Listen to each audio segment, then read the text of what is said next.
Zdravím všetkých. Vítajte pri novej epizóde na mojom kanáli Chov motýlov.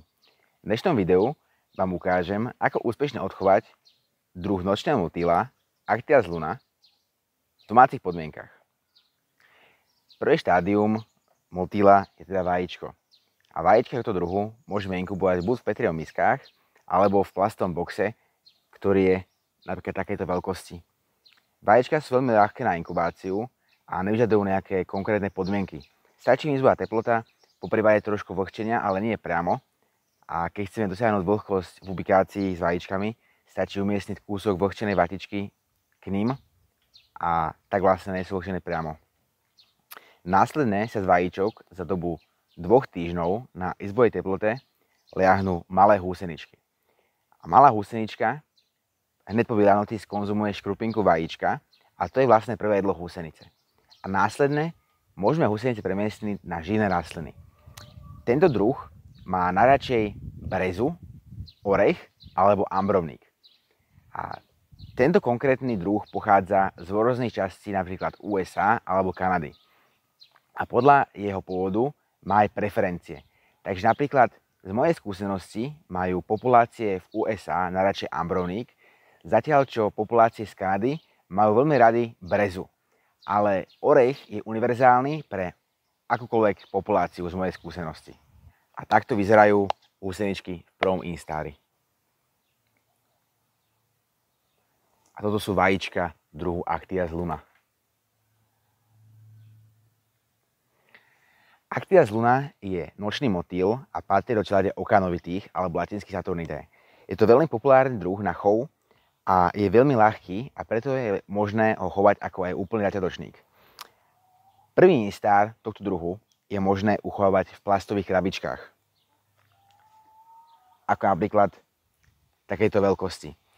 Avšak tento druh netoleruje a nemá rád vlhké prostredie a zavreté priestory.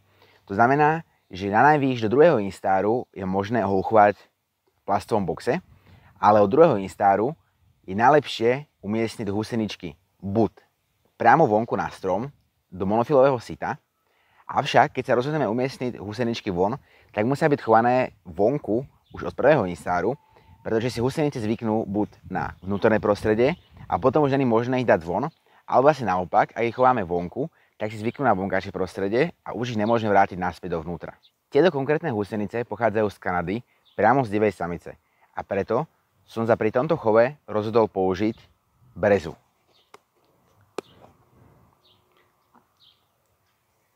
Ako môžeme vidieť, na dno plastového boxu je umiestnený servítok a box je naplnený živnou rastlinou, čo je teda v našom prípade breza. Ako som spomínal, keďže prvé jedlo húseníc je ich vajíčko, tak húsenice väčšinou do 24 hodín začnú konzumovať potravu. Na potravu ich môžeme premiestniť pomocou malého lístka, keď ich opatrne nabereme a premiestnime do boxu.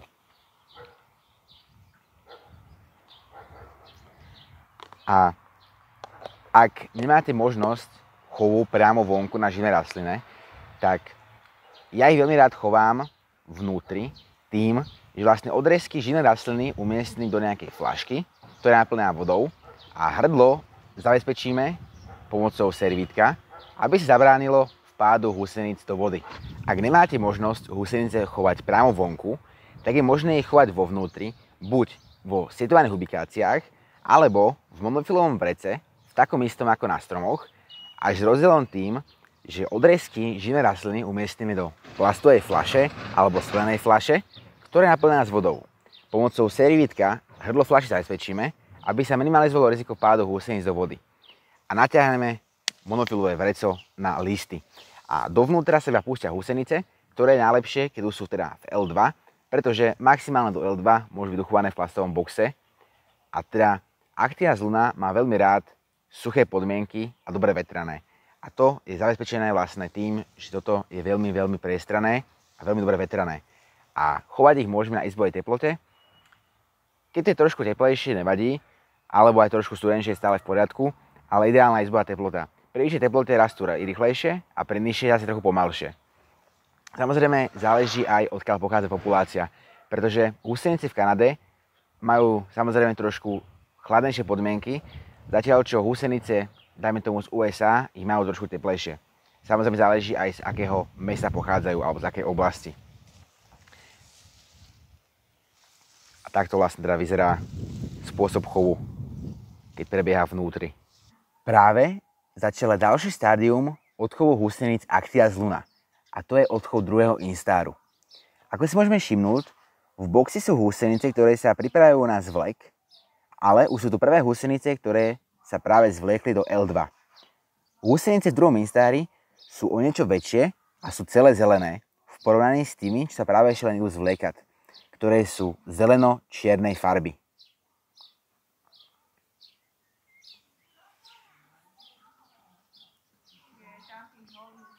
V tejto fáze húsenice umiestnime, ako som už spomínal, do sieťky, ktorú môžeme umiestniť na živnú rastlinu, buď vonku, alebo na odrezky, ktoré sú umiestnené vo fľaše, ktorá je naplnená vodou a hrdlo zabezpečené servítkom, aby sa predišlo vpádu húseníc. Ale ešte som chcel ukázať ďalšiu variáciu odchovu, ktorá prebieha v takejto situovanej ubikácii a funguje takisto takým istým spôsobom, ako aj sito, ktoré je umiestnené na odrezkoch živnej rastliny. Húsenice majú veľa priestoru a takisto, keďže je ubikácia sitovaná, majú veľa vzduchu a to vyhovuje húsenicám Actias luna. Takže takáto ubikácia je perfektná na odchov v druhom instári, alebo, ako som spomínal, sito. Húsenice sa začali úspešne zvliekať do tretieho instáru. Na chove sa výrazne žemení, okrem väčšieho prísunu potravy, pretože ako nemajú dostatok, tak ako aj iné druhy, húsenice adaptujú svoju veľkosť, výsledkom čoho budú menšie húsenice a menšie imága. Keďže mám veľmi veľké množstvo húseníc, rozhodol som sa ich umiestniť do väčšej ubikácie s väčším množstvom potravy. V tejto ubikácii ich uchovám až do fázy kuklenia. Odchov húseníc Actias luna sa nám blíži ku koncu. Húsenice už dovršili 4. instaр a niektoré dokonca aj 5. a posledný. Ak sa čudujete, že prečo sú niektoré v rôznych instároch, tak je to preto, pretože moje vajíčka boli z rôznych samíc, ktoré rôzno kládli vajíčka.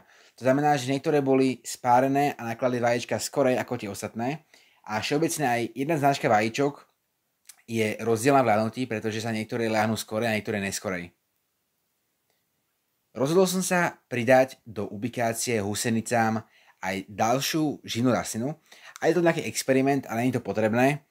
A keďže som ich choval na breze od začiatku chovu, tak som mi tam primiešal aj orech. Aj malé húsenice trošku asi na výber. Je to taký iba osobný experiment. Ale ako hovorím teda, ak ich chováte od začiatku na jednej rastline, tak netreba ju meniť alebo netreba vlastne pridávať nejakú ďalšiu. Život húseníc Actias luna sa blíži ku koncu.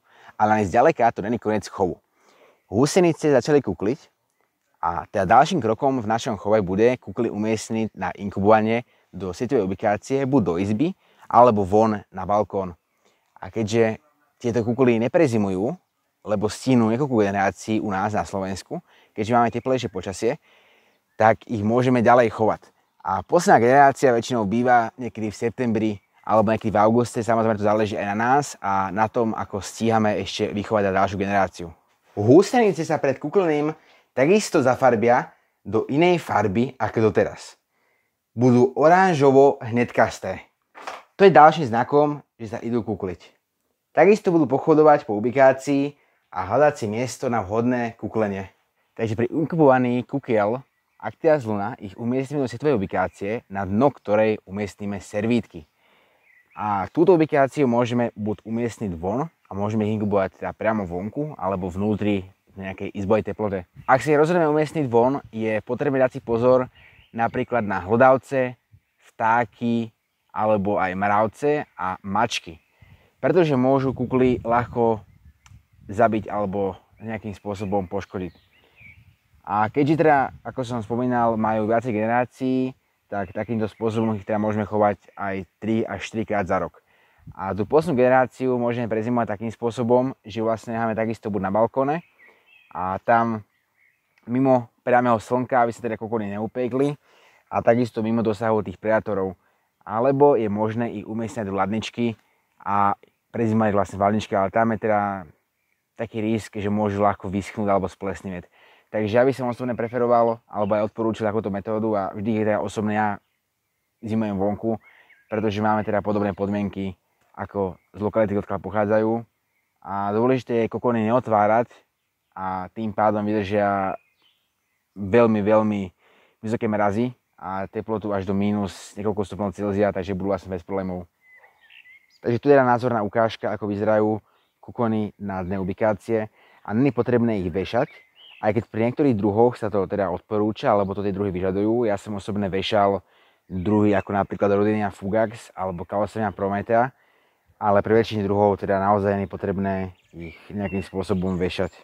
A ako som aj hovoril, nikdy kokóny ja osobne neotváram, pretože ich to teda chráni a je to prirodzená, prírodou vytvorená schránka na ochranu. A teda posledným krokom v našom chove je už iba párenie. A ako náhle sa motýle vyliahnú z kukiel, vylezú na vyvýšené miesto, kde si natiahnu krídla a neskôr v ten večer budú samičky vábiť a samčikovia sa budú s nimi ochotné páriť. Tento druh je veľmi ľahký na párenie a ak je vonku dobré počasie aj teplo, tak je možné ich páriť priamo vonku.